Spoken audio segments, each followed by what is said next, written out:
Welcome to Inaudible. I'm your host, Jeremy Weiland, and I'm joined by my co-host, Nithin Reddy. On this podcast, we discuss the weird, beautiful channeled messages found in the long tradition of contact with the Confederation of planets in service to the one infinite creator. These messages articulate a philosophy of spiritual evolution popularly known as the Law of One. Many of these messages are available to listen to on our sister podcast, Living Love and Light, available on all platforms. We seek to provide analysis and commentary on this philosophy described in these messages, identifying the common themes and grappling with the application of this information to our human lives. However, we are not counselors, gurus, or experts of any kind, so please evaluate our words in light of our shortcomings and use your own best judgment. Thanks for listening, and thanks, Nithin, for joining me on this very chaotic day of getting our act together to record this podcast. How are you doing? Wonderful. Always good to be here. How are you, man?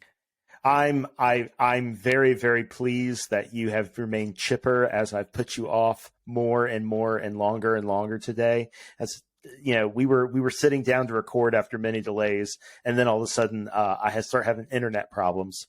It's like, oh man, it's like almost is the creator vetoing our recording today. And I'm glad that we were finally able to push through. Maybe we'll do like a little bit shorter session than we normally would, or maybe not. We'll see how we feel. Personally, I'm doing good. I had some good chats with working group members today, and I'm just, I didn't get a lot of good sleep last night, so. But I've been up for a while now, so I have no excuse. That's the deal. I sympathize. I had problems getting to sleep earlier this week, and but well rested for today. And as you can probably see, I moved into a new place last week, so and I'm all finally unpacked. So yeah, I'm just enjoying it. Yeah, it looks great. And a few less bugs, right? Yes, no bug problem. Yeah. All right. Well, today we wanted to tackle the topic of balancing love and wisdom. This is a topic that has come up in Law of One discussions since I first discovered it. We have this concept of this free radiation of this primordial energy of the creation called love. Something that we don't usually associate with that, with such a dramatic role in reality. But our philosophy indicates that this is the way love is. And then we have light or wisdom, which we're going to be exploring as well. Sometimes it seems like there is a tension between which of these qualities we should bring to bear on a given situation. I think this is this conundrum, this decision that we have to make in the moment is kind of where we're going to be focusing today. Am I right about that, Nithin? Exactly right. Oh, great. Well, you have a proposed discussion structure here that I would like to adhere to. Is there anything you'd like to say to give us an overview or an introduction to all of this? In terms of the overall introduction, what you said earlier in that balancing love and wisdom, it's in a lot of the quotations or a lot of the questions and answer sessions, and it's a pretty essential part of the sixth density experience, and I think we'll be getting more into that. But I think it's a very difficult thing. Otherwise, wanderers wouldn't come here to balance those aspects. And so we're just going to try to shed some light on what exactly this balancing process entails. Yeah. I guess one place where we could start off would be a channeled session that I had some involvement in at the first channeling intensive of the Other Selves Working Group. In a session on July 31st, 2021, we discussed the balance between love and wisdom in particular. And there's a few things that I would take away from this. And I'll start here.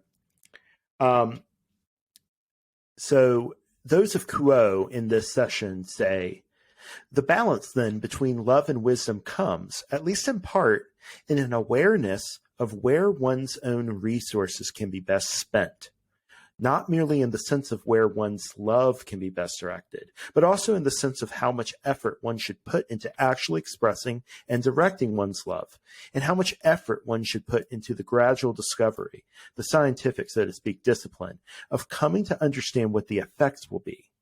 Theory and practice. This is at least in part what is required in balancing love and wisdom. But also the balance between love and wisdom involves the question of how willing one is to become the loving fool versus how intent one is on carefully walking the spiritual path forward. Again, these two are intimately connected. You may walk the spiritual path forward and lose all your friends in the process. Did you not love them enough? Or did you perhaps prioritize your pursuit of living wisely over your pursuit of living foolishly in the expansive energy of love? And I'll stop there. I think that might be like a good introduction because it puts into a context what it is that is at stake when we're doing this balancing. On the one hand, wisdom seems to be this way of picking out from what's offered of one's reality or one's catalyst, those things that are good gambles for spending one's energy. And then you have this other idea of this complete gamble, this complete blind rolling of the dice in an expansive, radiative aspect of our consciousness, of our beingness that, you know, we clumsily call love. And it's not entirely clear how we should make the decision on which of these qualities we should bring to bear at any moment. Do you have any thoughts on that, Nithin? I definitely think that's a good way to kind of think about these two concepts, right? Love and wisdom. And, you know, maybe it's useful before we kind of dive into more quotes is think in terms of like, what do we define love as? What do we define wisdom as? And of course, it'll be informed by the material. But what are your kind of thoughts on, like, let's just start us off with the basics. Like, what would you define in the context of this discussion? Like, what does it mean when we say love, right? Yeah, that's why I read from the Kuo, because it's something that when you put me to the test, I'm not sure I pass. Well, I would go back to what I'm pretty confident in how I described love, which is this entirely ambiguous way of pointing at it. It's like talking about energy, right? Like just the abstract instance of energy. Is it gamma radiation? Is it light? Is it heat? It's just energy, right? That's kind of how I think about love. It is kind of bigger than life in a way. It's a cosmic force. And therefore, when we're talking about love in the context of our lives, we need to be careful about how we parse it. I see love as this energy that's coming into us that we are shunting and channeling and blocking and letting flow, given our thoughts and emotional state, as it radiates down from the Creator and as it radiates up through our chakra system. And it is this kind of, it's a medium through which, in our experience, we can kind of have those connective, unifying glimpses at what the truth of all being one is about. But it's a truth that's projected onto the screen of our lives and the screen of the experiences and encounters that we have. So it's not, it's a little bit filtered. It's filtered through all of this. And we have this filtered experience of it. And so it's something that needs to be experienced. But at the end of the day, like, you know, there are lots of things that degrade that experience and make it seem like love is just greed, or love is just desire, or love is just lust or something like that. So the idea is that love in the moment is this kind of thing that those of Ra command us or suggest that we look for. But it's also always at hand, we are told. And so we're the ones who have to reconcile this ready at hand state of love and what in the experience that's in front of us best serves as the way to sort of symbolize it. When it comes to wisdom, I think what we're talking about is using the accrued experience that we have. And this is not just our memory and it's not just our intellect. I think it also partakes of biases and balances that we bring across incarnations. It's kind of our, Carla talked about the importance of having a rule of life. And that may seem kind of weird because she and those of Ra hammered on the spontaneous nature of love and in the way in which there has to be kind of like a spontaneous free giving of self in order for love to be radiated in the purest and most powerful way. And yet, what I think wisdom is about is recognizing that the purest and most powerful way is the ultimate truth of things, but it may not be right for this particular moment. It may be that there is some sort of focusing that needs to occur, that there's some sort of direction or orientation that needs to occur in order for this love to find purchase in the way that, in our best estimation, from a veiled sense of our interests and a veiled understanding of what is playing out in the world, our best sense of where we might direct that and therefore plant a seed in the world, whether that's in another person, whether it's something that we do that is recorded and then, read later or watched later, or whether it's merely by the very act of us expressing it, grounding something in the world, even if nobody else sees it phenomenally. Now it's your turn, Nithin. So I just want to say I agree with everything you've said. I would, first off, let me just preface my answer with the caveat that we're talking about infinities here, and we're talking about concepts that can't fully be described in language. Amen. But if I had to sum it up and just give my 30-second elevator pitch, love is a very primal aspect of reality, and there's many different concepts to the idea of love. I think a good way to start thinking about it, if you haven't already, is just to see the basic forms of love that exist in every single energy center.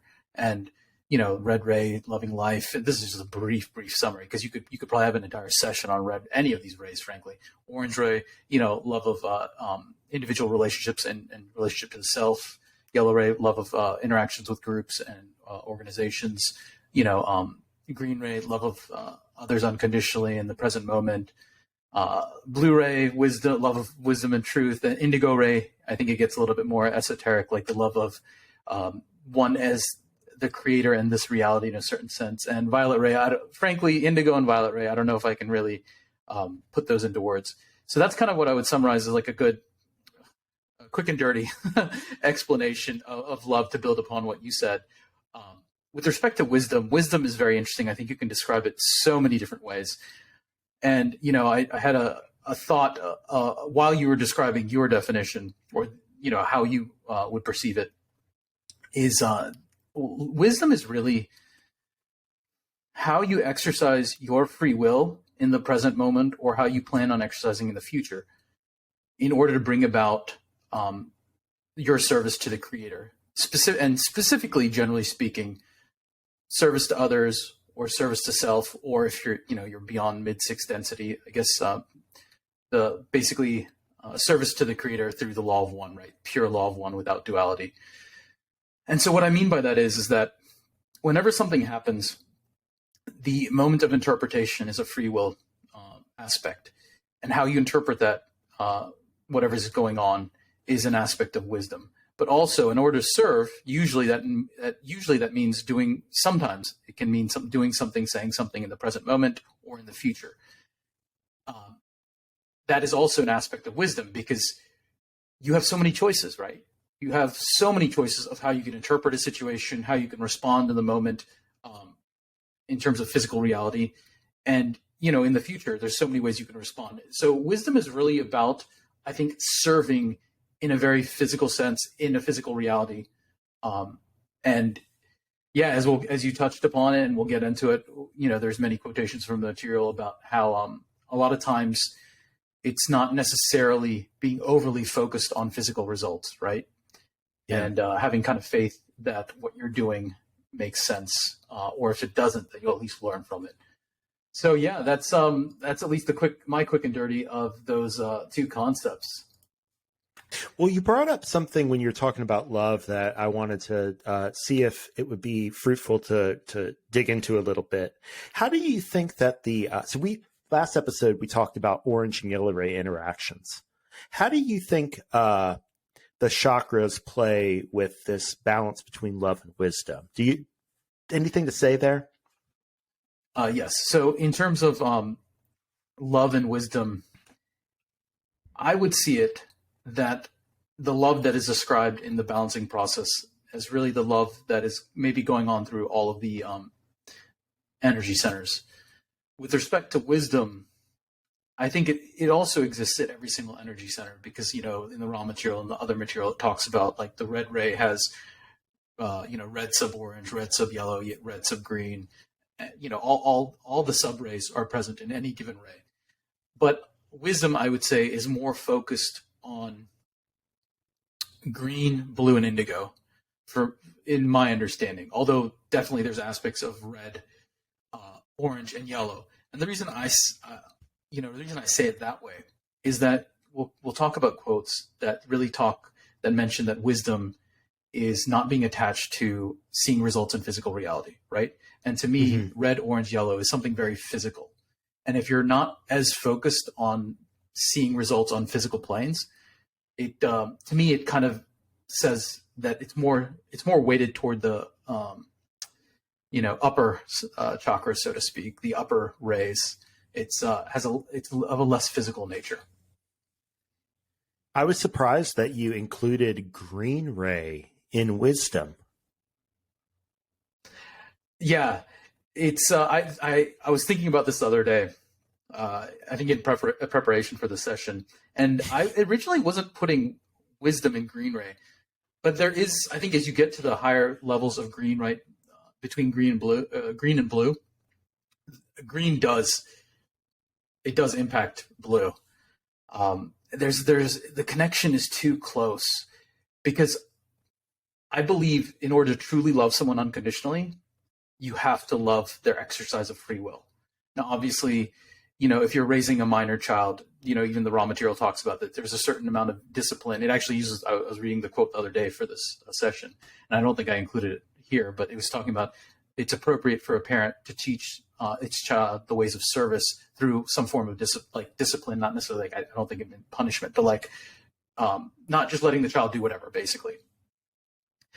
And I don't think the concept of loving unconditionally, including the idea of loving someone's exercise of free will, specifically what's difficult for most people is loving someone's exercise of free will to make stupid or harmful decisions to themselves, right? Obviously, if they're going around killing people, it's going to be a little bit different. But I know when I describe that concept to a lot of people who have very much chosen to be of service through love, through heart-based love, they struggle with it, right? A lot of times I think we're raised in this society with the idea that if you truly love someone, you will do something to protect them, even if they're an adult, and even if they don't want that particular help, and even if they've chosen something that is harmful to them. It's like protecting them from themselves, right? A lot of people think that's a very pure form of love. I think it is a form of love, but I think it's a distorted form of love. I think for you to have true green ray, unconditional love of someone, you have to be able to accept their free will to make stupid decisions. And that realization for me is green sub blue, because it's the understanding of it's a type of wisdom, right? Because if you're overly focused on them not making bad decisions, that means you're almost overly focused on you not seeing bad physical outcomes in this physical reality, right? It's like you don't have faith in the person figuring their own stuff out. And to me, that speaks of a lack of wisdom. So I think I do include green in that discussion of wisdom. Interesting. To me, the big difference between green ray and blue ray in this particular topic is best exemplified in the words of Ra and session 41, question 25, where, and I'm going to excerpt something very quickly. The green ray entity is ineffectual in the face of blockage from other cells. The blue ray entity is co-creator. And then earlier they say green ray is the movement through various experiences of energy exchanges having to do with compassion and all forgiving love. And then they say, and the blue ray is the first ray of radiation of self, regardless of any actions from another. And to the extent that green ray is indicative of love and blue ray is indicative of wisdom, in this one-to-one mapping that we have sloppily, or I have sloppily put them in, I think it's very useful to think that way, in the sense that green ray in your rubric is kind of like this way that you can keep radiating regardless of, like, your judgment is not called to bear on whether or not you radiate, right? Like, you can maintain a faith in that person's goodness and the rightness of things, regardless of how it looks, if you can continue to radiate. And that takes a lot of discipline. That's why I think it's good that you said that we're talking about the upper registers of green ray. Yeah. Because it is at that level that you can start to tap into blue, where you're not depending on the situation to reflect any given thing to you that you're looking for. You're not looking for confirmation and validation from the illusion. Right. You are simply broadcasting. And you're doing that from a position where you understand that situation, that person, whatever that you're broadcasting to is accepting it on the terms, on the same creatorship terms that you inhabit, right? Absolutely. Good, because I thought that was a little confused to what I said. But I just think it's good to circle back to this energy center topic, because I think it's a good way often to understand what we mean when we say love in a particular embodied mind, body, spirit complex context, and what we mean by wisdom when we're talking about a real life that a human being lives, right? Yeah, honestly, I feel like it's almost a little bit of a tragedy that chakras are so often talked about in many New Age contexts in maybe a more trivial manner. Because if you actually dig down to the just basic concepts, if you just Google chakras and, in Hindu mysticism, which is at least where I'm most familiar, that these concepts were written down first, doesn't necessarily mean they were first discovered by in that manner, but like you can actually learn a lot. But of course, if you go to like pop culture, New Age chakras, I think it unfortunately misleads people into thinking that this stuff isn't very interesting or effective. But absolutely, looking at things through the rays is super important and super useful, especially in the context of figuring out this balance of love and wisdom. Yeah. So, I thought the next interesting kind of area to go into was talking about how in the Ra material, they specifically point out how basically Ra, the South American sixth density complex, and some other Confederation sources mess things up from a perspective of wisdom. They got the love aspect right, but they messed up what their acts of service, or they learned from it, right? They changed their methods. Well, they're in sixth density, so like this is where love and wisdom are being the most tightly and finally reconciled and balanced, right? Like, and even they screw it up. Even they screw third density up. It's funny to think about that. Yeah. So we don't necessarily have to read the quotes, but basically, for those who are familiar with the Ra contact, Ra talks about how they came to Egypt in physical form, right? They actually say it. I think it's the 18th dynasty. I don't remember the exact number of years. I think 4,000 years or something. And for those interested, it's question 2 or session 2, question 2, where they discuss this. And basically, they tried to teach the law of one, but because they came in like physical form, people just like didn't really get the message, and there was distortions of seeking towards power, and they ended up having to like exit because they felt they're now in a hypocritical position, right? In terms of they were trying to teach that all is one, and there isn't a hierarchy of basically entities in a spiritual nature, and that's exactly what they ended up doing by coming in physical forms, because they're so different than everything else, although they're human beings, right? Yep. And then I think it shows how fraught these things are. How, one thing we might want to talk about when we're in the context of this balance is trial and error and the role that it plays in understanding this stuff. So one way of saying it is trial and error. Another way of saying it is catalyst and experience being the distillation of the content that is needed for the balancing. And yeah, do you want to say anything about that? Yeah, no. So I actually did find an interesting quote specifically about Rob messing up, so to speak. So it's session 1, question 5. Questioner: Could you give me a little bit more detail about your role with the Egyptians? Ra: The identity of the vibration Ra is our identity. We as a group, or as you would call a social memory complex, made contact with a race of your planetary kind, which you call Egyptians. Others from our density made contact at the same time in South America, and the so-called lost cities were their attempts to contribute to the law of one. We spoke to one who heard and understood and was in a position to decree the law of one. However, the priests and people of that era quickly distorted our message, robbing it of the, shall we say, compassion with which unity is informed by its very nature. Since it contains all, it cannot abhor any. When we are no longer able to have appropriate channels through which to enunciate the law of one, we removed ourselves from that hypocritical position which we had allowed ourselves to be placed in. And so it's exactly what you said. It's trial and error. It's learning from it. I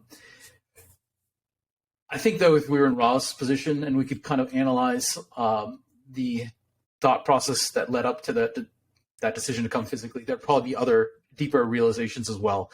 I don't think it's just you learn from experience and maybe there was no chance of understanding that things could have turned out that way. I think there are going to be subtler things.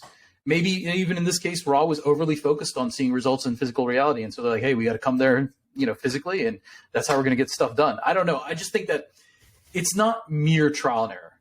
It's going to be, I think there's going to be some sort of assumption, distortion that's going to give rise, that's only going to be discovered through that trial and error, Right. That's the whole point. It's not that we're just bumping into things until we find the way out. It's that the bumping into things is itself the learning process. It's the process of catalysis and showing us, orienting us by the mere fact of showing us where we shouldn't go. In that Quo session that I talked about from our channeling intensive, Quo talks about trial and error in this, and they say, in seeking the balance between love and wisdom, as we have said, there will always be trial and error, and it may seem as if the errors continually repeat themselves. But to the one committing the errors, there may always be a lesson adduced, even if to those outside who observe the repeating cycle, the error not seen is plain. As we have said, there are multiple balances to be had in the relationship between these two energies. So what looks to another as unwise, excessively loving, may in fact be a gradual effort to strike a balance unseen to the one observing. Likewise, what looks to one as unloving, excessively scrupulous, perhaps even cold or aloof, may not be, after all, a repeating instance of lack of balance between love and wisdom, but may be a balance sought to that entity that is simply not easy to see. we have, quote, each in our own way seek to strike that balance. We each stray on one side or another. We commit our energies to theory and practice in the hope that, together, these two sides of service complement one another in as harmonious a fashion as possible. So I think that maybe puts some details into this balancing that the higher density entities trying to help us are engaged with. You know, it occurs to me that like trial and error is a fantastic way of describing how a protean entity might separate and come back together, as long as the timeline that needs to occur in is not capped and it's infinite, right? So it's kind of like, you know, you give 100 monkeys enough time and they'll write Shakespeare, right? Like with enough time, enough random clicking, they will do that. And that is kind of like a cosmic principle of evolution that we are trying to understand what a self-aware entity starting to partake of this process. Like we have to make decisions that are reflective of these higher ideals in the hopes I would think of finding the more efficient ways to do it, right? Of finding the ways that get us there the quickest, although, you know, saying quickest when we're talking about infinite time spans seems really meaningless. And I think Ra even says that like these time spans on that level are meaningless. We, however, have finite lives. We, however, do have what seems to be a limited time span in which to either learn these lessons or go back to the starting point of another incarnation. So I do, and I also would point out that Kuo seems to agree with you that there is a place for withholding judgment from those who seem to be blundering, right? Like, I think another way of thinking about that is another self doing something that seems foolish or that seems aloof or overly balanced toward wisdom is another you finding the way to be that you in that body, in that spirit, in that particular shard of the creator. That's you doing that. Like, you may not like looking at yourself doing that, because I certainly don't like watching myself blunder and run into walls and crash my car and all this stuff. But like, the way that we come together and find this light within and network it together into a social memory complex is by allowing this process to occur and teach. The point is that in trial and error, it seems like we don't ever learn anything. It's just errors, but that's a misnomer, right? Like, we're all learning, and we're learning from each other too. So this is a collective process that we're engaged in. We just execute it on an individual basis. And that is, I think, a big part of what's so mysterious about the evolutionary utility of individuation, of being in these self-aware units of the creator. And it's not even about the veil. It's just like, why do we have to break into these pieces and figure this stuff out on these very individuated terms, these terms that are like completely unique to us? I think there's something really rich there that I want to explore, but I don't think this podcast is the place to do it because it's mysterious. It's a mystery. I absolutely agree with you when it comes to mystery, and from the perspective of, I guess, when we exit this incarnation, if there is a suggestion box, I'm definitely going to be filling it with a lot of suggestions as to like, hey, why is this set up this way? But I guess it is what it is. So one other thing that Ra talks about happened from a perspective of too much wisdom and too little love was the fifth density wanderers who came to Venus, you know, when Ra was graduating, right?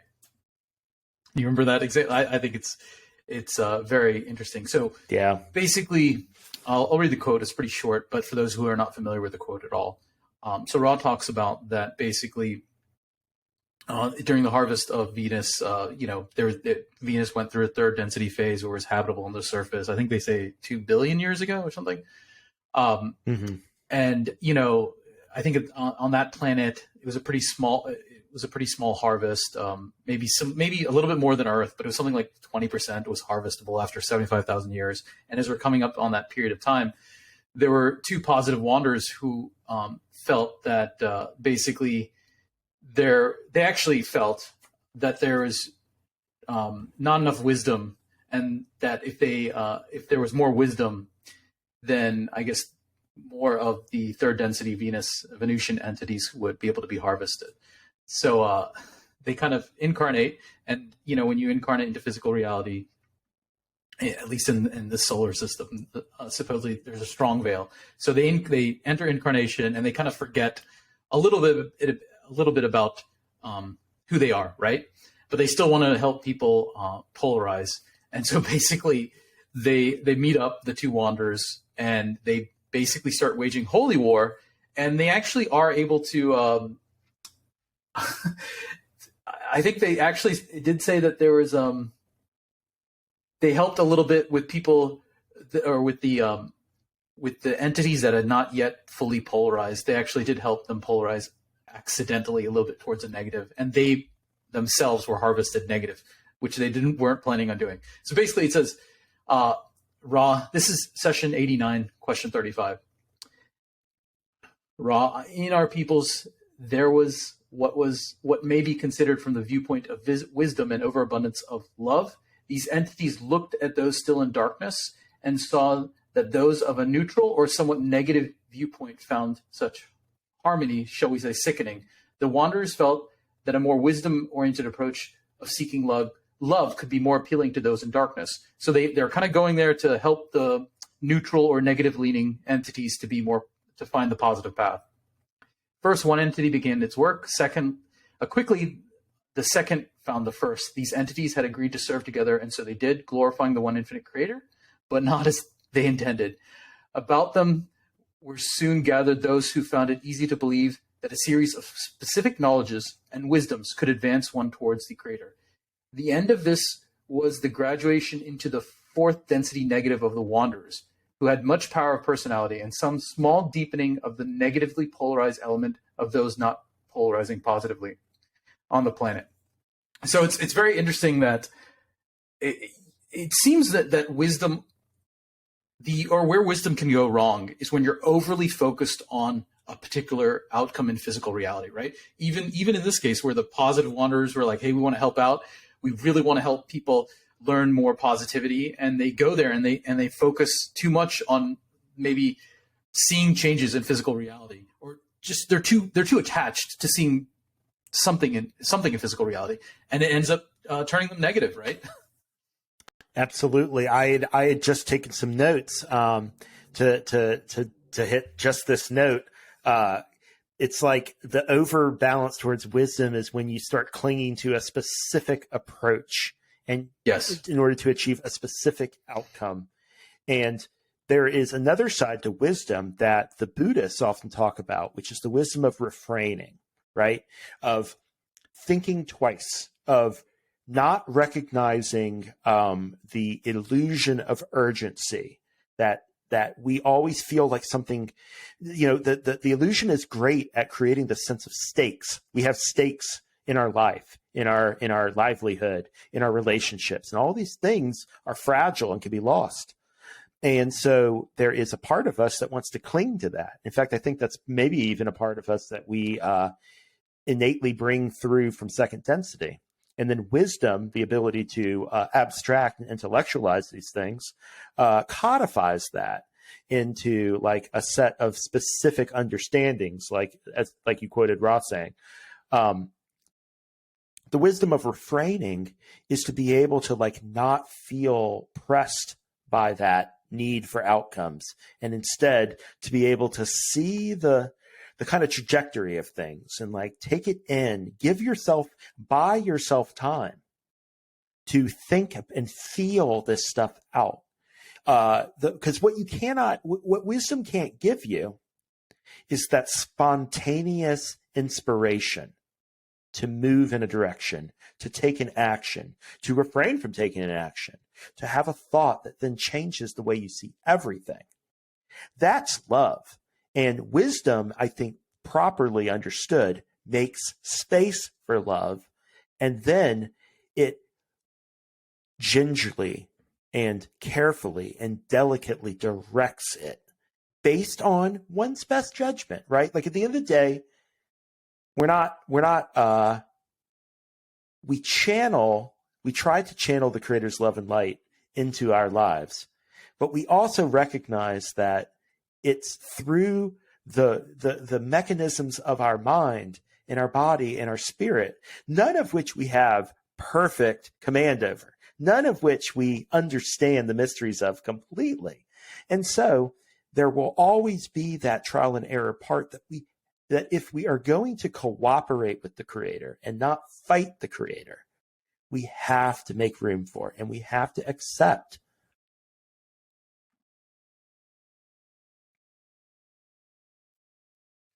Absolutely. It's so if upper green rays is kind of accepting,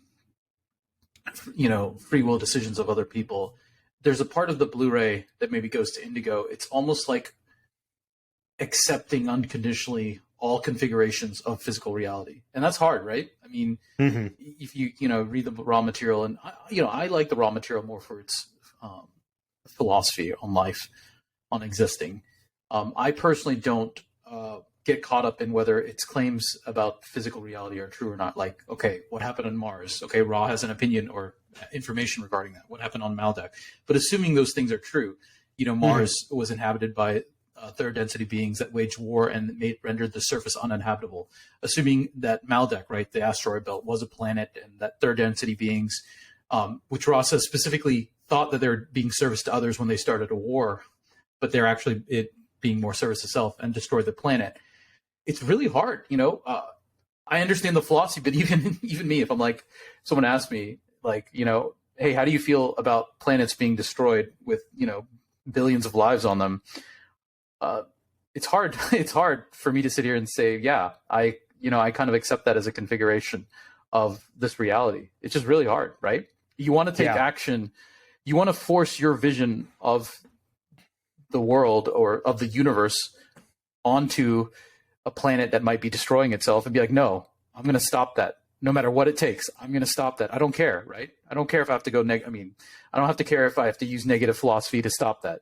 There's a part of me that feels that way, right? Mm-hmm. Obviously, I understand that just a small part of me, but it's hard to accept some things. It's hard. This is what I was talking about the negative aspects of parenting. Because it's so hard, we expect that there will be some imbalances towards control, and that could be also be said imbalances towards wisdom, right? Like, okay, I understand that this isn't allowing for you to be completely who you are. It's not allowing me to be completely who I am. So now we are going to introduce some constraints. We are going to interrupt the free radiation of will and desire, and we're going to shunt it and direct it. And who is to say at the end of the day whether or not that was the balance that was needed, right? Like, that's the thing. It's like, in and of itself, that negative direction is not quote unquote bad. It's just the question of, is it a balance that we want or not? And it's hard to see in the moment.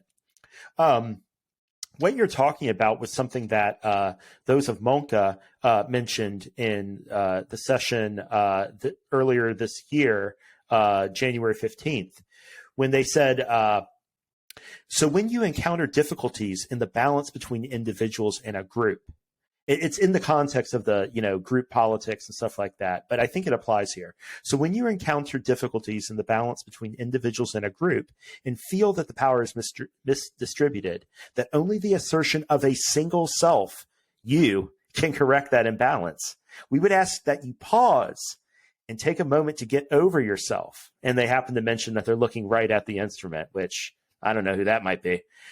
This life that you live, but this is kind of poignant, I think. This life that you live individually, think of what resonates in it and what blurs. What stands out at those moments when you connect? It's not all on your shoulders. You are not the single missing piece.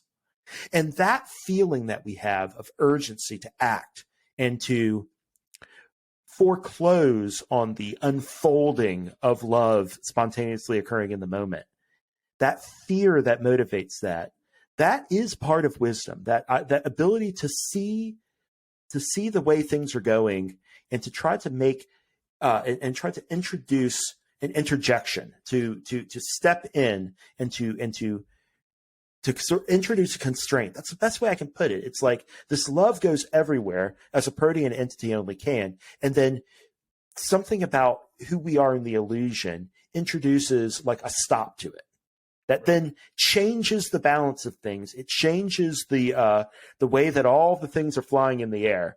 And then we have to deal with that. And who's to say whether that new condition that obtains is a good thing or a bad thing? I don't know. It's what makes individuated existence so mysterious to me, because then what are we doing? Upon what basis are we doing any of this absent just complete blind faith? Absolutely. And let us back up for a second and discuss two concepts related to wisdom, because I think for me, I'd love to get your opinion on this. All right. So so wisdom is very complicated, but from a positive perspective, if you're on the path to service to others, I think it's useful to think of two frameworks: a lack of wisdom, and then distinct from that, an overabundance of wisdom. And this is all from the positive path, because it's going to be different if you're not polarized or you're going negative. But I think the way I think of lack of wisdom for a positive entity is typically where they're doing something that is loving, right, in a certain sense, yeah. But actually, let me back up. I think there's a third category here that needs to be discussed, and one is just a distorted wisdom. Because I think even positive entities can use distorted, or let's call it negative wisdom. Okay, let's just call it negative wisdom. So the three categories, I think, frameworks that are useful is a lack of wisdom, an overabundance of wisdom, and then negative wisdom. So let me just start with negative wisdom, because we kind of already went to that example. It's basically forcing your version of reality. You understand enough about how to make things happen that you make your version of reality occur, right? So basically, specifically those two wanderers, they were actually able to spread the message of unity, but they ended up doing it through a negative polarization technique, because basically are so focused on helping those entities who are neutral or leaning, who weren't polarizing effectively, to polarize more effectively. But they did it because they're very much focused on seeing a particular outcome. That's how I would define negative wisdom. Okay. You want results in physical reality. And I think even people on the positive path can fall into those into that kind of negative wisdom thinking, where they're overly focused on a particular external reality configuration, right? It's control. You're using your wisdom and understanding of reality to control the outcomes of reality. And that's different than kind of nudging it along. It's buying into the illusion that that's the reality that matters, right? Exactly. So with respect to lack of wisdom, though, I think lack of wisdom is you might not have a sense of control. You might be full of love, but you might think that the best way to go about something is to do something that if you had wisdom, you'd realize is dumb. So for example, let's say someone is starving, and you're also starving, and if whoever, this is a purely constructed example, but both of you are going to die that day. You have one fish, and that can only feed one of you, right? So maybe you give it away, right? And at that point, you're sacrificing yourself, and the other person is surviving, and there's full of love. But maybe if you had a little bit more wisdom, you could have figured out a way where maybe you can teach them to fish. I don't know, something where it's a lot of times there's nothing wrong with self-sacrificing love, but often people, in my opinion, they don't realize that there are outcomes where you don't have to sacrifice, and you can still express as much love and still help the other person, right?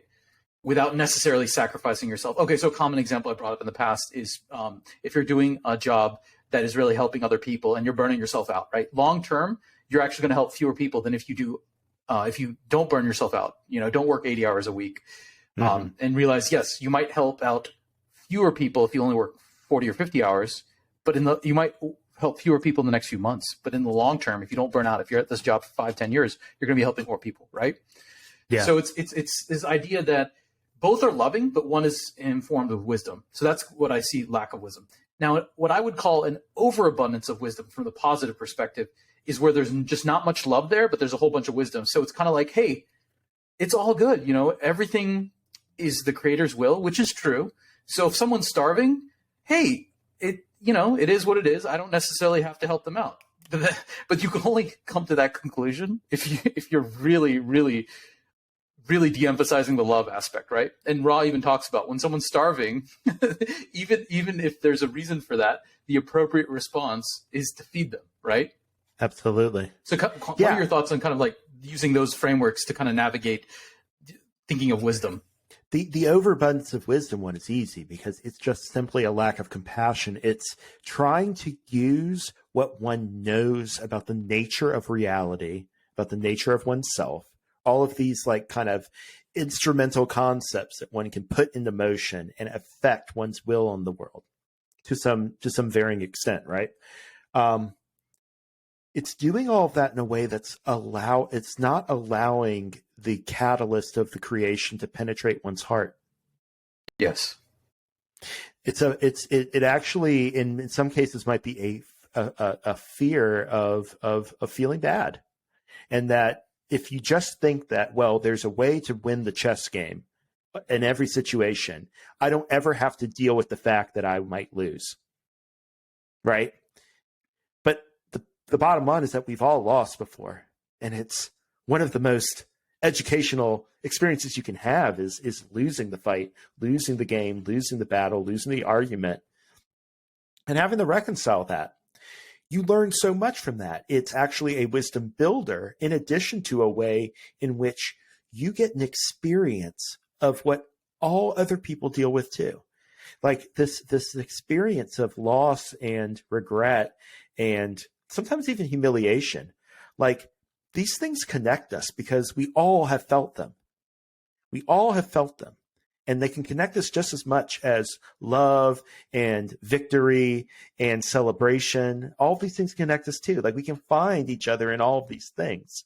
So the idea that you are going to prudently route your way around emotionally turbulent things, that to me is a real sign of overabundance of wisdom. And it's not that like the wisdom is bad. It's that you're relying on it too much. You're relying on this specific kind of approach to reality that then the more that the reality is understood and fixed and well known, and you've sort of like you've emptied it of any mystery in your rubric through which you're looking at it, the more it's dead. The more nothing new can happen. And you're kind of stuck in your own preconceived notions, previously accrued wisdom, but you're not growing it, right? You're just executing on it. It's a static situation. By the same token, the spontaneous and free radiation of love that comes from a lack of wisdom can just get you killed. Like it can just get you dead. And, that is also something that's not ideal. I don't care how symbolic and poignant and an example of the never-ending love of the creator a martyrdom is. It is also, as Joseph Ross said, a loss of an opportunity that is precious. It is a coin that you may spend, but it is a precious coin whose loss will be felt not just by you, but by the project that the creator has laid out. Absolutely. And, just a small little aside in that, I resonate with a lot of stuff that Ra talks about. And I do understand where Ra is coming from when it talks about Jesus having an abundance of love and compassion and a lack of wisdom. But I feel like that statement of Ra, I think was true for the moment of Jesus's life. But I think given what a bunch of wanderers have done with his martyrdom after the fact, for the next, 2,000 years. I actually think that with the knowledge of what has come after, it ended up being okay. Like, there was actually wisdom, I think, in what he did. He just couldn't have known it, right? But I think in terms of, in general, do you want to just self-sacrifice yourself? That would show a lack of wisdom. But I would word it differently, because I think that they were, a big part of why I think Christianity spread so much is because of his martyrdom, So it's almost like, that's just where I disagree a little bit with how Ra worded it. I would totally agree with, in the moment when he did that, there'd be a lack of wisdom, but I think they kind of turned it around, right? So to speak. So this is really interesting because it gets into what the value or resonance of certain actions that seem foolish or that seem super, super wise, even like these instances in which an example is made that is designed not necessarily to get something out of reality, but to ground the creator for one moment in this illusion and to show the possibilities that exist.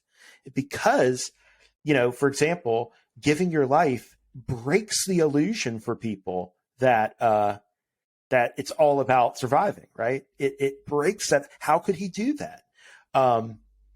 If I'm not mistaken, I think so. There's that Quo Aaron Dialogues book. Yes. And Aaron is the spirit that or entity that is channeled by Barbara Brodsky, I believe. And her relationship with this entity that she channels, apparently, if I'm not mistaken, it's that she, it was like, I don't know, in the past sometime when they were warriors or something, and she threw herself in front of an arrow and saved his life. And that was the moment that he woke up and realized what the hell is going on in this life. And he was enlightened ever since then. And Barbara's still in this world, like she's incarnating, Yeah. So it just goes to show you that the way that these things work is mysterious, but there are these moments, right? There are these magic moments in which it seems like even the imbalance in the extreme balances the whole situation. Absolutely. Even Ross says that sometimes it's accentuating an imbalance, not balancing it, but accentuating it, that causes it to be brought into balance, because you need to kind of go more this way. The pendulum needs to swing more this way so it can get the motive force almost to swing the other way. And hey, to be fair, Ra is talking about Jesus and other examples of entities having a lot of love and a lack of wisdom. But I think Ra comes out and says they are also balancing love and wisdom. And also they're clearly their past events in Egypt. So I'm just saying, Ra is a great resource, but maybe they're not perfect either, right? Sorry. Oh, no, Ra. I definitely, not only do I think Ra is not perfect, I think they have effed up quite a bit in our history. And it goes to, and I think my suspicion is that we inhabit a solar system that has been a problem child for the Council of Nine and the Confederation for quite some time. Yeah. Ra seems to have gotten out of Venus just in the nick of time. Yes, pretty much. Even they had their negative problem, right? So Yeah. There's something about the logos in this particular sector whose understanding of the archetypal mind and articulation of it has created this situation that is problematic. Even when we go fourth density on Earth, our population is going to be largely fourth density beings from other solar systems. Not enough of us. And there's going to be a bunch of people repeating. And I am hoping that they go to completely different solar systems with completely different logoic fundamentals, and we can get these people out of detention finally. Yeah, I think there's a hint as to maybe why this logos was more warlike was one, the veil, but then two, specifically the opposable thumb. Because that allowed us to create tools of increasing complexity, which is more difficult than if you're a third density, like something like a dolphin-like creature or a tree, things of that nature. A tree. But moving on to another subject we've touched upon. So this idea that wisdom in the purest form, or as you're purifying wisdom, it's this kind of understanding that you won't always see the results of your actions, or you don't need to see the results of your actions on the physical plane. I just want to read that one quote from Ra because I think it's really important. And it's, as I said, it's something I still am learning in my daily life, right? So it's session 42, question 7. Questioner, I would like to try to make an analogy for this in third density. Many entities here feel great compassion towards relieving the physical problems of third density, other selves, by administering to them in many ways, bringing them food if there is hunger, as there is in African nations now, bringing them medicine if they believe they require administering to them medically, and being selfless in all these services to a very great extent. This is creating a polarization or vibration that is in harmony with the green ray or fourth density. However, it is not balanced with the understanding of fifth density that these entities are experiencing catalyst, and a more balanced administration of their needs would provide them with the learning necessary to reach a state of awareness of fourth density than it would be to administer to their physical needs at this time. Is this correct? So once again, the questioner here is asking, hey, people are starving, people are medically sick. If all is one, aren't they just experiencing their own catalyst? Why should we step in, right? It's literally what we talked about, an overabundance of wisdom. And so Ra answers, I am Ra, this is incorrect. To a mind-body-spirit complex which is starving, the appropriate response is feeding of the body. You may extrapolate from this. On the other hand, however, you are correct in your assumption that the green ray response is not as refined as that which has been imbued with wisdom. This wisdom enables the entity to appreciate its contributions to the planetary consciousness by the quality of its being without regard to activity or behavior which expects results on physical planes. Yeah, we're not just talking about Henry Kissinger sort of shrugging his shoulders and say, well, we had to bomb a million people, right? We are talking about a wisdom that is seeing into the true nature of things and is letting that temper and guide the expressions of love. Is that kind of how you see it too? Yeah, I mean, this is just definitely something I still struggle with because, in my life path, I'm very drawn to providing some sort of spiritual service, of some nature. But I'm often judging whatever I provide, whether it's, talking to other people about the law of one. I'm always like, well, not many people responded, or not many people seem to find it that interesting. I can't tell you how many times a few of my friends, I'll suggest reading something that I think would be very helpful for them in their journey, and they just don't take an interest, right? And they just don't do it. And I'm like, man, am I even doing anything here? Like, because I'm focused on, well, what is the effect on physical reality? What is the effect in other people's lives am I having by opening a door, offering material, or just offering, usually solicited advice, because you never want to offer unsolicited advice. But, it's sometimes like, man, am I making a difference, right?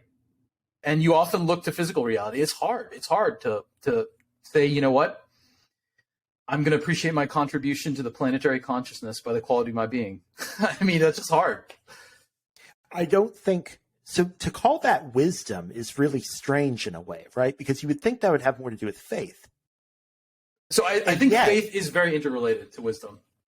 I think that there is something to be said here that's beyond just faith, because I think faith is the refusal to hold the outer condition to some sort of personal judgmental terms. But I think there's also a deeper wisdom that is beyond the intellect. And I think that's what we need to address here. I think that's what Rob was talking about. We think of wisdom as like, hey, he's got a big brain. I think it's more than just being able to think clearly and quickly and execute on the feedback mechanism of life better than somebody else. I think there is something deeper going on there, and it's something that we don't learn through the feedback mechanism of catalysis in waking life. It's something that we learn through the self-inquiry that comes from meditation and stuff like that. There's a Hatan quote on this that I think might be useful. It's from August 18th, 1985.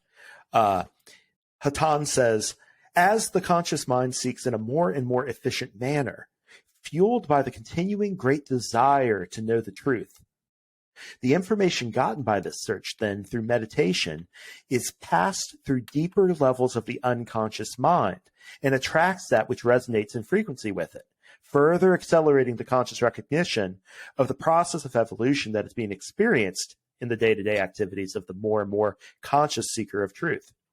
Thereby is the focus through which the seeker views each experience expanded upon each level of understanding through the emotional colorization, the mental analysis, the physical symbolic experience. That's interesting. The physical symbolic experience and the spiritual basis for each other perception. The focus then is seen to include more of each experience as being seen as a distortion of the creator by the seeker, whether the distortion be towards love, wisdom, or unity. Those three portions that are available to all seekers in each experience. I think this is really a good way to address these things, because it talks about how whatever balance we think we're bringing to bear on a given situation, that's just our waking consciousness. That's just us using the meager tools that we have in our conscious mind. We have more there. And I think that true wisdom is a kind of cooperation across all these levels of the self to bring all of them to bear.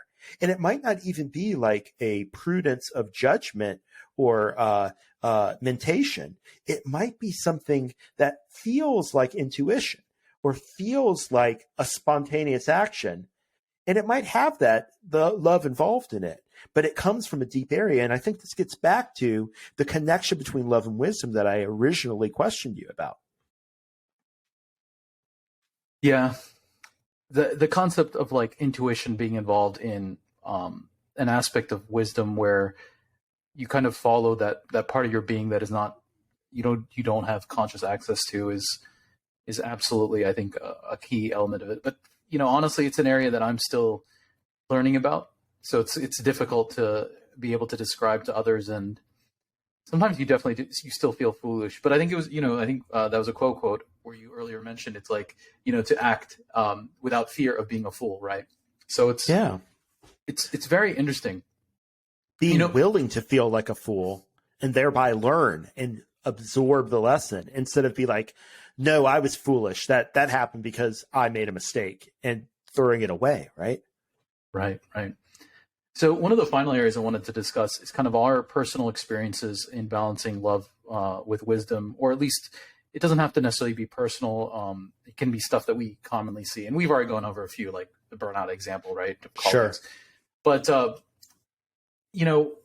one example that's true that I've noticed in my family is part of it is cultural. There's a cultural aspect to this overabundance of love and lack of wisdom in what I've seen in my own family. And I think it's an Indian culture thing. So I've seen multiple times in India that when one of our elderly family members is sick with a terminal illness, like this literally happened to my grandfather. He was mixing DDT back, I think, in the 60s and maybe early 70s with his hands because they told him it was safe, and he died pretty early. My other three grandparents lived to the late 90s, so but he died pretty early. And what was interesting is, and I guess I don't know if Indian medical ethics supports this or it's laid back and they're let whatever go, but he went in and with all of our family, and he was diagnosed with cancer, but they did not tell him he was diagnosed with cancer. They just told him, hey, you have a serious illness. And I'm like, why don't you tell him what he's diagnosed with? But my family honestly felt that the most loving thing to do was to withhold the truth from him. And now that's just an example in Indian culture, but I often see that similar thinking, that the most loving thing to do is to withhold the truth from someone who would want to know, right? I mean, he didn't pressure the family to tell, but he asked about the illness, and they didn't tell him it was cancer. He knows what cancer is. He might have been able to figure it out on his own, but this is before cell phones and even computers, right? In the 70s, you can't really look it up. It's a very tricky thing. Yeah, I mean, so what do you think about that archetypical? This is the most loving thing to do, where you do something and you're kind of withholding truth from the situation.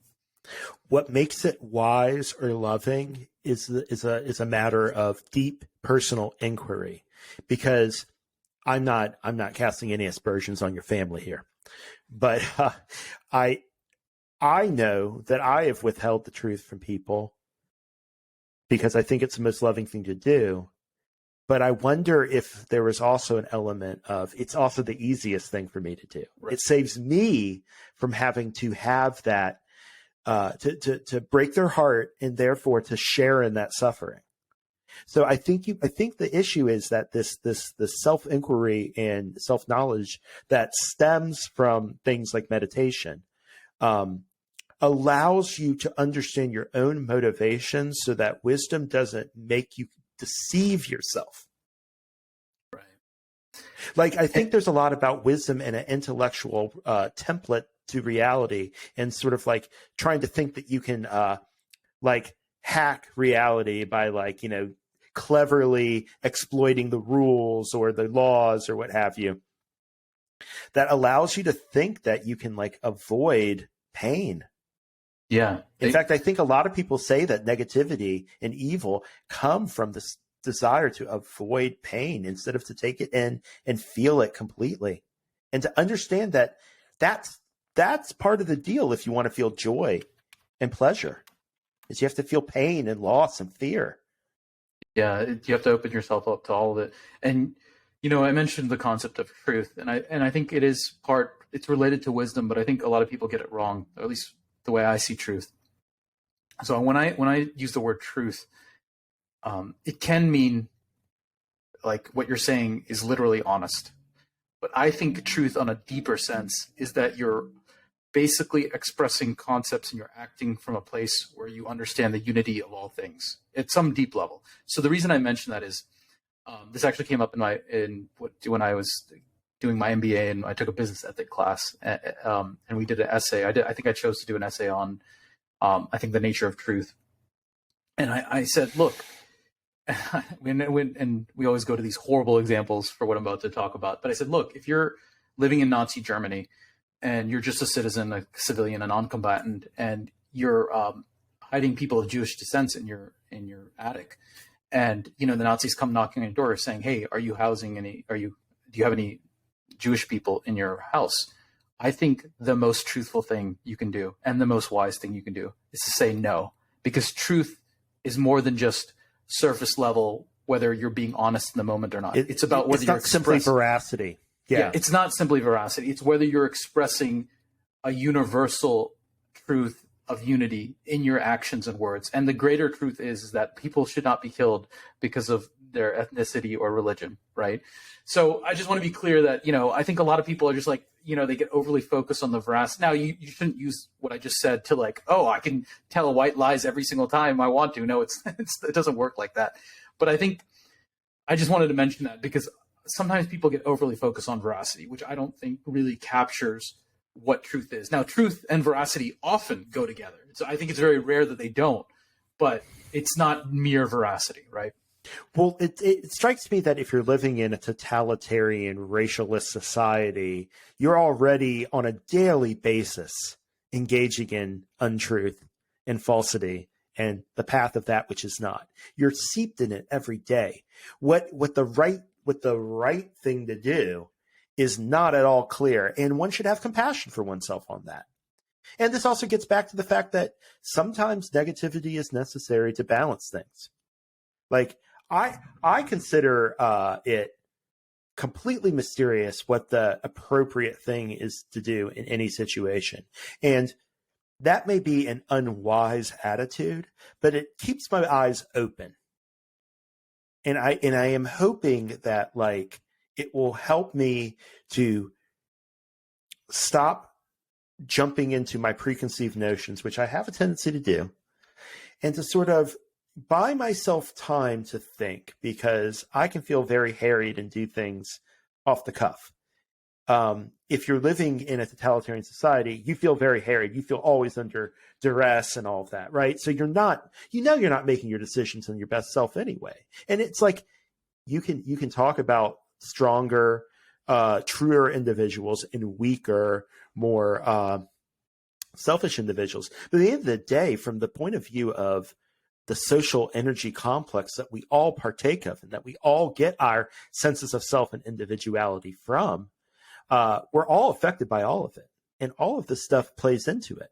So I agree with you that like truth is something that's more than just a factual evaluation of it's more about what is the truth of reality. Yes. And how can I express that? Absolutely. And I can't emphasize more your point about staying humble and understanding you're not going to know what to do in a lot of these situations. And that's okay. Because as soon as you, I think, have maybe an egoic sense of, oh, I know what to do, that's when the reality is going to throw you, a loop. So on that particular topic, I wanted to share an example where I really don't know the answer to this. And this is just it is more of a hypothetical, but it's a hypothetical that I think is going to come up. So I just moved to a new apartment complex, right? It's gated. Yeah. And, reading the reviews, I'm familiar with the ups and downs. But one of the things that was mentioned and that I also noticed is that, this gated apartment complex is near a shopping mall and it's near a gas station. And there's some homeless. They usually, at least from what I've seen, they're usually closer to the gas station, but they're occasionally like near the apartment gates, right? And I feel like we should rename this podcast "Homelessness in the Law of One" because we bring it up all the time. I do. You can tell we're bougie because we have all of these like hidden guilts, right? Right. So in general, I've never hesitated in giving anyone money, homeless money. But for the first time, I thought like, and it was after I read a review saying, I'm a single female. This is the review, obviously. I'm a single female, and I don't feel safe. I don't feel safe taking morning walks because there's homeless like right outside the apartment gate. So that's why I decided to move away. And I thought like, if I give homeless money that are right outside the apartment gate, that would encourage them a little bit, right, to maybe frequent that area more. But it feels horrible if you feel unsafe in the place you live where you don't feel like you can step outside and just enjoy like a weekend walk. I don't know what the answer is. And right now it's a hypothetical, but I mean, a lot of these situations, like because my heart goes out to the homeless and my heart goes out to the woman who's afraid. So it's like, I don't know how to navigate it necessarily. As you mentioned, like it's not always easy to figure out what the right thing it is to do in the given moment, right? You just have to put your best foot forward, do the daily practice. And if you make a mistake, learn from it. Yeah. Take it into meditation and recognize that they're like the part that faith comes in for me is when you recognize that like, okay, the way that you just described that situation, there are two possibilities that are kind of zero sum, right? Right. Either we make it safer for the residents or we make it possible for homeless people to get what they need. But maybe there's a third and fourth option. And that's the kind of thing that if that were to exist, or if it does exist, and I believe that it must, it's outside of the template, the rubric that the situation that you just painted of it being either or. Right. Now, our minds are designed to make these either or decisions. Our brains, I should say, our animal brains are designed to say this or that, right? We're making these trade-offs all the time as a matter of like our instinct for survival at the very least. And then I believe that instinct for survival gets marshaled into, conscious intellectual thought because it's just what we know. It's what's comfortable and it's what our bodies tell us, right? So part of what I would say in that situation is it's exactly the kind of thing that you could take into meditation and release attachment to outcome and see if some other way of balancing these things come up. And by opening to the mystery, you kind of release the fact that you're going to be the one that figures it out, right? You're opening up to a greater self that sees more of the situation and that isn't so attached to your reputation or your need to get it right, Right.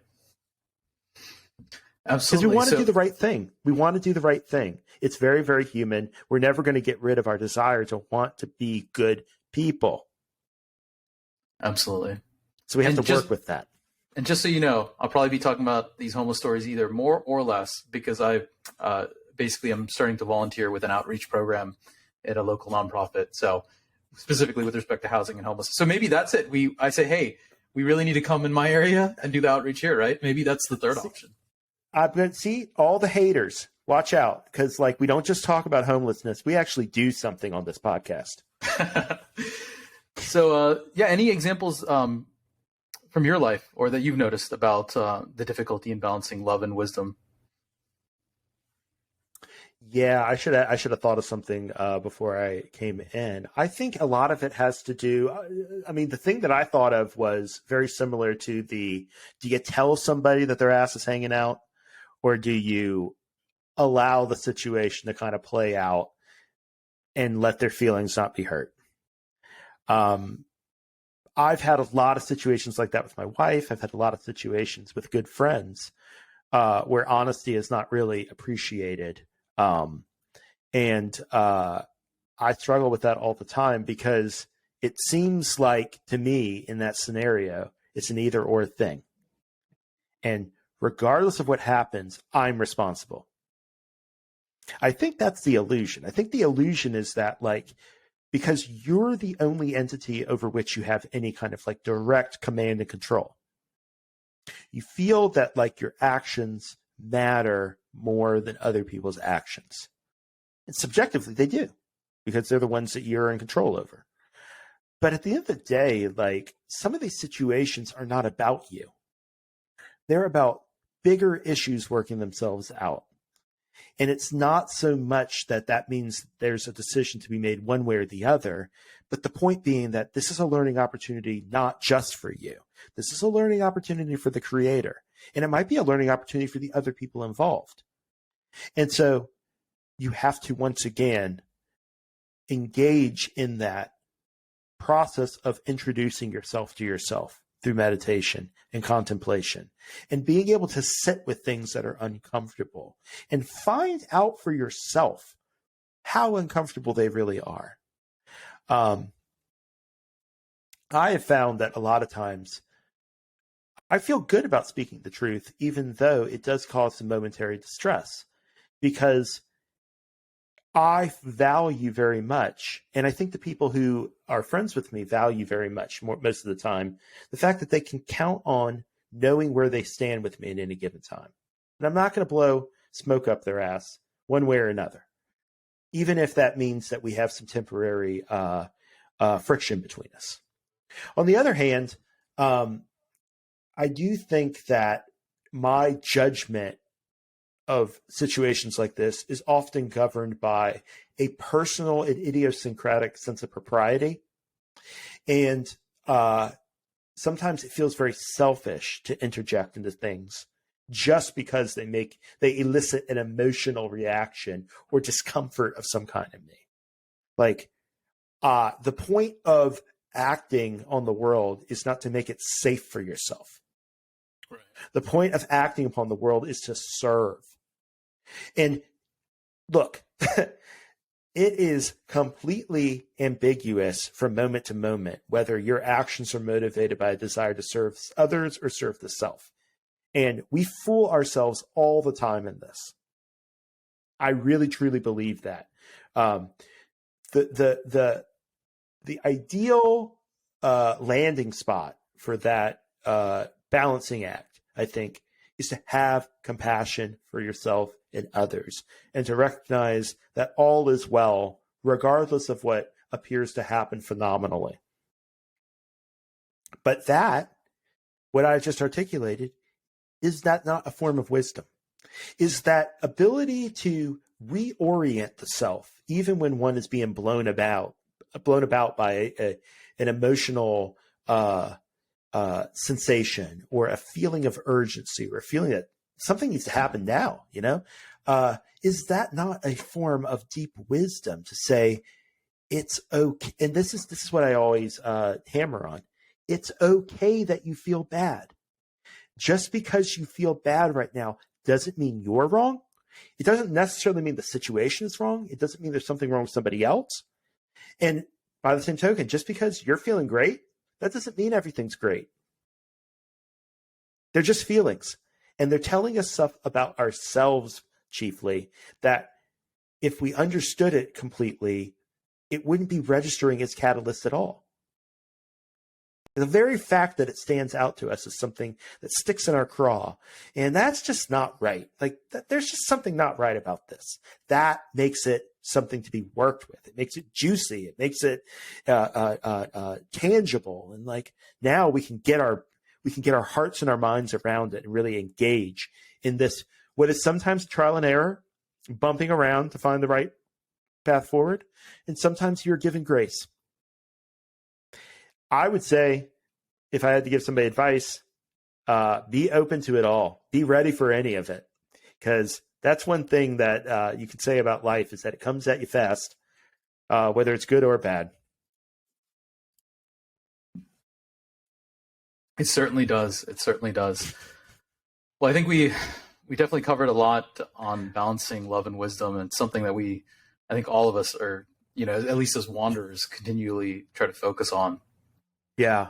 There's still juice to squeeze out of this, but man, we spent hours just getting to the point where we could start recording. Yeah.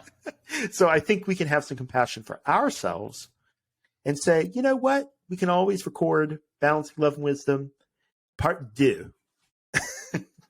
Yeah. And as a spoiler for Part 2, we never covered how the South American social memory complex and other Confederation entities kind of went astray with South America and maybe Atlantis. But we'll leave that for the next time we cover this topic.